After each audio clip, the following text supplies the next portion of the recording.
पकड़ी ना का सुर सा रे का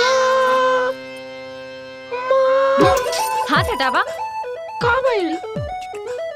तू हमरा के संगीत सिखावतारू कि हमार तन बदन के वोल्टेज बढ़ावतारू? कुछ होता का? बहुत कुछ होता। एकर मतलब रुआ क्यों से प्यार करीले? संगीत के प्यार से का संबंध है? बहुत भयंकर संबंध बा मैडम जी। प्यार पानी है और संगीत मछली। प्यार के बिना सब कुछ अधूरा बा। अच्छा ही बताई, रुआ प्यार केकरा से करीले?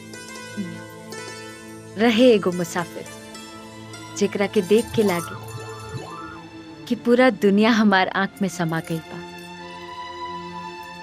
दिमाग में एगो अजीब सा नशा सा छा गइल बा, दिल में तूफान उठ गइल बा। लेकिन समय की भीड़ में न जाने वो कहाँ भुला गई।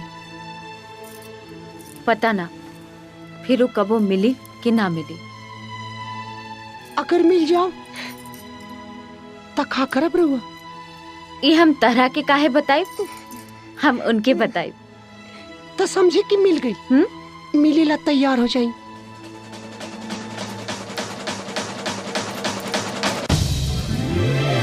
हाँ? तू?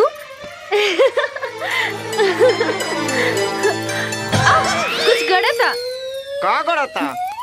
आइए तो गड़ता। पायल। अरे बाप रे पापा, ए संभालो पायल। जल्दी। पायल बेटी, अच्छा तो संगीत साधना में लीन बाड़ू? जी पापा। बेटा कुछ दिन खातिर दिल्ली जा रहल बानी बिजनेस के काम से। बुच्ची जी। जी हजूर बोलिए। तनिक हमार बेटी के ध्यान रखे, अब बढ़िया से संगीत सिखाई भी रखे, ठीक बा? बाय बेटा। बाय। सेठ जी